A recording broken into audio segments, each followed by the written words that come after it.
Guys, how are you. मैं एक छोटा सा स्निपेट एक वीडियो बनाना चाहती हूँ इस बारे में, क्योंकि सबसे पहले मैं बनाना चाहती हूँ, आपको पता है कि मैं हमेशा वीडियोस को क्यों बनाती हूँ। मैं वीडियोस तभी बनाती हूँ जब मैंने लिपस्टिक लगाई होती है और मैं थोड़ी सी अच्छी लग रही होती हूँ। तो मेरा ज़्यादातर मेरा जो पर्पज़ है वीडियो को देख के, जब मेरी आँखों के नीचे काले गड्ढे थोड़े से कम होते हैं, जो आपको शायद ज़्यादा लग रहे होंगे कि मेरे हिसाब से कम है, क्योंकि कल रात को मुझे नींद आ गई थी बहुत दिनों बाद। इतने दिन से मुझे नींद नहीं आ रही है, मेरी नींद खराब है। तो अब सोच सकते हो क्या हुआ है, अब आप अपने असम्पशन्स लगा लो कि मेरी रातों की नींद क्यों उड़ी हुई है। तो बट आपको सच्चाई कभी पता नहीं चलेगी, क्योंकि मैं बताऊंगी नहीं। दूसरे टॉपिक पे आते हैं। टॉपिक ये है, ये मस्ती मजाक चलता है ना, आप लोग इस खासकर मेरी जो फीमेल फ्रेंड्स है ना, I think so they will enjoy this मस्ती मजाक। हम ऐसी पागल होती हैं ना लड़कियां, ऐसी पागल होती हैं।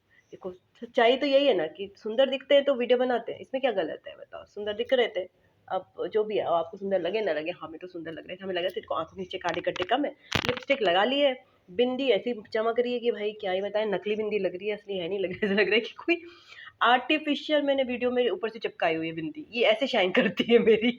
नकली वर्चुअल बिंदी लगती है, ये असली बिंदी है। तो इतने अच्छे लगने और वीडियो ना बनाए तो हो नहीं सकता। यूट्यूब पे डाल दो वीडियो, बार बार अपने चेहरे को निहारते रहेंगे बाद में, यही मैं करती हूँ लिटरली। मैं अपने वीडियोस में भी सुंदरता देखती हूँ, आपको ऐसा आप लोग भी करते हो क्या? पहले बचपन में मैं मिरर में देखती थी, बहुत ज्यादा मिरर में बातें करती थी, मिरर को देखती थी। फिर क्या हुआ, शादी हुई।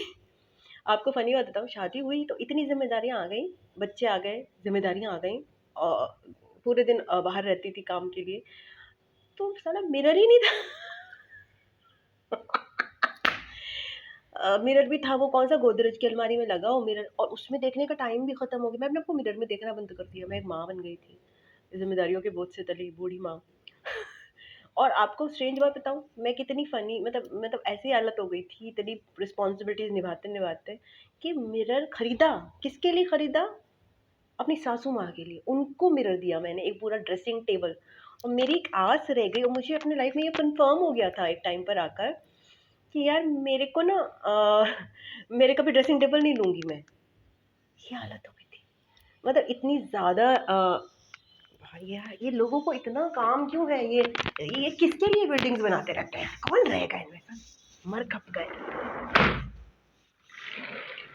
कितने लोग बनाए जा रहे हैं, बिल्डिंग पे बिल्डिंग बनाए जा रहे हैं, लोग खरीदे जा रहे हैं, इस घर से दूसरे घर जाए जा रहे हैं। हम तो रेंट के मकान में रहते हैं अभी भी। तो देखो, ऐसा है, स्टोरी बता रहे थे, तो मैंने अपनी सासू माँ को ड्रेसिंग टेबल खरीद के दिया। तो मेरे को, क्योंकि मेरी मेंटल स्टेट ऐसी हो गई थी कि मेरे के पास कभी मुझे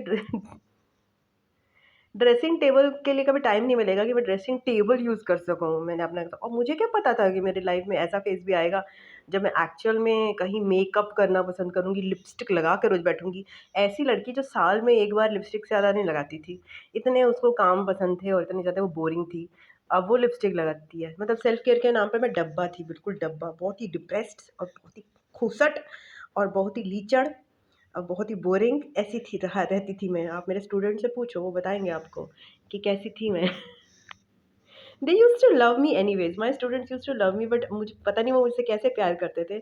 अगर मैं जो है, like I used to teach graduates, graduates नहीं, मतलब डेंटल ग्रेजुएट्स, उनको पढ़ाती थी मैं, सालों पढ़ाया। तो वो फिर भी मुझे प्यार करते थे, बट मैं उस समय कितनी कितनी ज़्यादा घूसट और लीचड़ थी, मुझे याद है। आज भी हो सकती हूँ मैं, ऐसा नहीं है, थोड़ी कम हो गई हूँ। एंड तो फिर मैंने एक समय पे बिल्कुल ये सब बंद कर दिया था। मैंने वीडियो इसलिए नहीं बनाया था अपनी खूबसूरती या फिर अपने ड्रेसिंग टेबल की स्टोरी बताने के लिए आपका वीडियो, तो मैंने बनाया था इसलिए कि मैं लोगों को हेल्प करना पसंद करती हूँ। और मैं बहुत ज़्यादा नहीं कर पाती इस स्टेज में, क्योंकि अभी मुझे खुद को, मैं ग्रो कर रही हूँ, खुद को मैं अपने पैरों पे इस्टेब्लिश कर रही हूँ, तो मैं बहुत ज़्यादा रिस्पॉन्सिबिलिटी नहीं लेती हूँ। मैं ये नहीं कह रही हूँ कि मैंने किसी की रिस्पॉन्सिबिलिटी ली हुई है, या फिर कोई बहुत ज़्यादा चैरिटी कर रही हूँ, नहीं। मेरे लिए क्या होता है कि मैं वो चीज़ करती हूँ जो मुझे लगता है कि मैं जिस स्टेज पे हूँ ना, अगर कोई और दूसरी स्टेज पे मेरे साथ जो हुआ है, मैं वो नहीं करती दूसरों के साथ। मुझे समझ में आता है कि क्या यार, लोग ऐसी बातें करते हैं, बहुत बातें करते हैं, बट जब उनके पास मौका आता है वो नहीं करते, तो मैं वो चीज़ें अवॉइड करना चाहती हूँ। मेरे सामने कभी कोई ऐसी स्थिति आती है, जो मेरे ही जैसा बंदा मुझे दिखता है, यार इस स्थिति में मैं पहले थी, मैं एटलीस्ट उस बंदे को ज़रूर वो चीज़ देती हूँ जो कि मैं उस स्थिति में थी और मुझे वो चाहिए थी और मुझे किसी ने नहीं दी।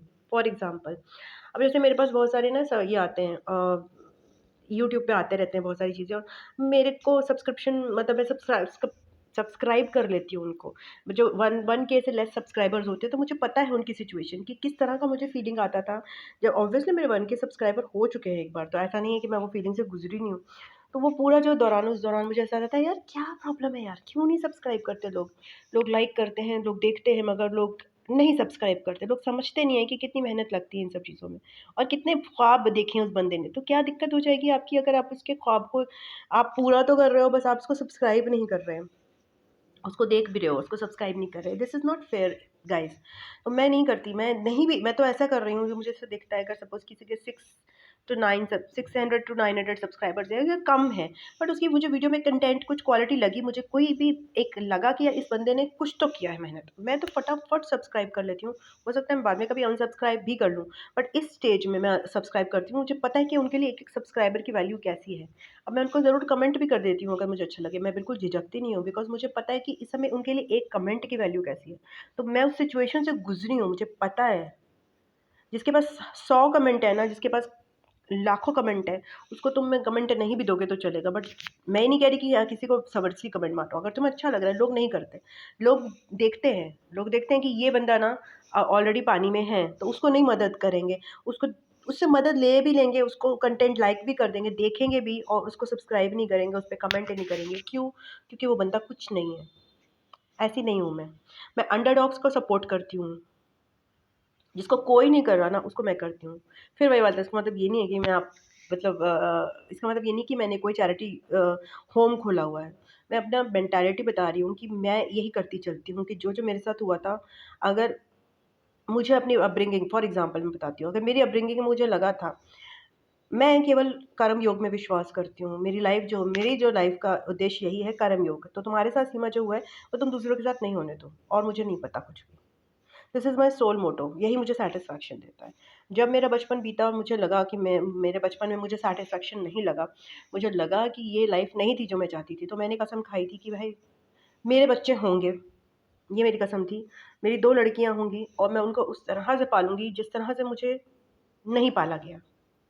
मैंने वो पूरा करा है, मैंने वो पूरा किया। वो मर-मर के ही पूरा किया, बट वो मैंने पूरा किया है। मैंने अपनी बच्चियों को, मेरे मुझे भगवान ने ऐसी बच्चियाँ दी, भगवान ने कहा सीमा ठीक है, तूने बहुत जेन्युइन और प्योर चॉइस रखी है, तूने कुछ गलत नहीं माँगा है। तो लाइफ़ में अगर हम ये चीज़ करें ना, बहुत अच्छा हो जाएगा। केवल इतना करें, आपको अपना पर्पस मिल जाएगा। जो-जो आपके साथ हुआ है चीज़ें, वो किसी और के साथ मत करिए। उसको बदलिए। यही आपका लाइफ़ का पर्पस आपको मिल जाएगा अपने आप से। आपका दुःख कम हो जाएगा। बहुत बहुत शॉर्टकट है। अगर आपको शॉर्टकट में अपनी लाइफ़ का पर्पस जानना है ना, इन चीज़ों पे काम कर सकते हैं।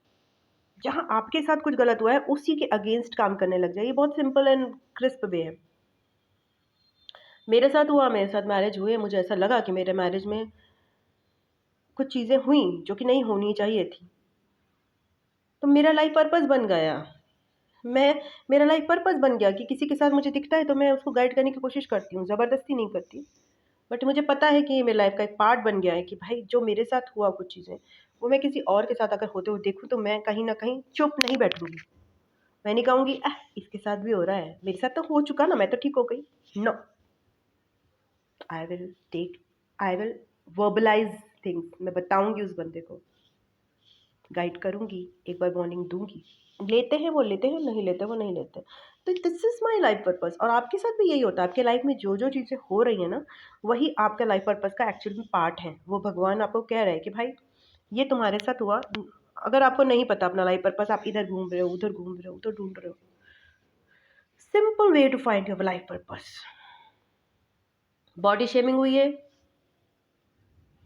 मेरी मुझे लगता है ना, मेरी पूरी लाइफ़ टाइम में मुझे अपनी बॉडी को लेकर इतनी ज़्यादा शेमिंग महसूस होती थी, एम्बैरेसमेंट महसूस होती थी। इसका क्या है, इसका इसका हाँ, रिज़ल्ट क्या था? इसका आउटकम ये था कि मुझे कुछ ऐसे डांसेस करने थे जो मुझे बहुत ज़्यादा, जिसमें मुझे अपनी बॉडी एक्सपोज़ करनी पड़े और मुझे बहुत अच्छा लगे कि क्या है इस बॉडी में ऐसा जिसको छुपाना है? नॉर्मली तो है, क्या है? Nothing nothing special. सो वो चीज़, ये मेरे लाइफ़ का पर्पस बन गया। There is nothing to hide over here. There is nothing, body shaming is totally not cool. It's just way to create fear. ये डर बैठाने का एक हमारे में एक तरीका है जो लोग करते हैं। तो ये एक मेरी लाइफ का पर्पस बन गया। तो इसी तरह से छोटे छोटे छोटे छोटे चीज़ें हम करते हैं और वो हमें खुशी देती हैं, बहुत बेइंतहा खुशी देती हैं। यही हमारा रास्ता है ना। अब हम कहते हैं ना रास्ता किधर है, पता नहीं हमें कहाँ जाना है। मैं तो हमेशा ज़िंदगी भर ढूँढती रही क्या कहाँ जाना है कहाँ जाना है। अरे पहला रास्ता तो मैं अपने आप चुन चुकी थी भाई। पहला रास्ता था, मेरे साथ ये हुआ, मुझे ये नहीं करना किसी के साथ। मैं तो सफल हुई उसमें। मैं तो सफल हुई और मैं केवल अपनी मर्जी पे सफल नहीं हुई। मैंने कोई ईगो नहीं रखूंगी इसमें। मुझे भगवान ने एक्सपेरिमेंट करने के लिए दो ऐसे बच्चे दिए हैं जो कि गुणों से भरपूर हैं। जेम्स दे दिए मुझे, भैया अब तुम्हें जेम्स देते हैं, अब तुम करके दिखाओ। मुझे पता चला कभी कभी ओवर भी करती हूँ मैं, कभी कभी कम भी करती हूँ। कभी कभी मैंने उसमें हार भी मानी। उस रास्ते में इस आसान नहीं था वो रास्ता। मुझे ये भी पता चला जिस चीज़ को मैं सोच रही हूँ कि दूसरे नहीं कर पा रहे, तो उनके भी बहुत सारे रीजंस होते हैं। उनकी कैपेबिलिटी नहीं थी, इट्स ओके, बट मुझे तो अपना रास्ता पता चल गया ना। तो अपना रास्ता अगर जानना है, अपना लाइफ पर्पस जानना है, तो आपकी लाइफ में क्या क्या हुआ है जिसने आपको अफेक्ट किया, उसको जरा पकड़ो। और उसको पकड़ के उस उसके उसको कैसे चेंज कर सकते हो आप फर्दर अपनी लाइफ में या किसी और की लाइफ में, वही आपका लाइफ पर्पस बन जाता है। पता नहीं कहाँ से कहाँ आ गई। तो एट लास्ट क्या मैं सुंदर लग रही हूँ? अगर मैं सुंदर लग रही हूँ तो प्लीज़ कमेंट में बताइए। यहाँ तक पहुँचे हैं तो यू आर लुकिंग ब्यूटीफुल करके आप एक कमेंट डाल दीजिएगा। इस तो मुझे पता चलेगा आप यहाँ तक पहुँचे हैं। सो ठीक है, okay guys and girls and my girlfriends and okay bye bye. Love you, God bless you and ओम नमः शिवाय, नमस्ते, बाय बाय, टाटा।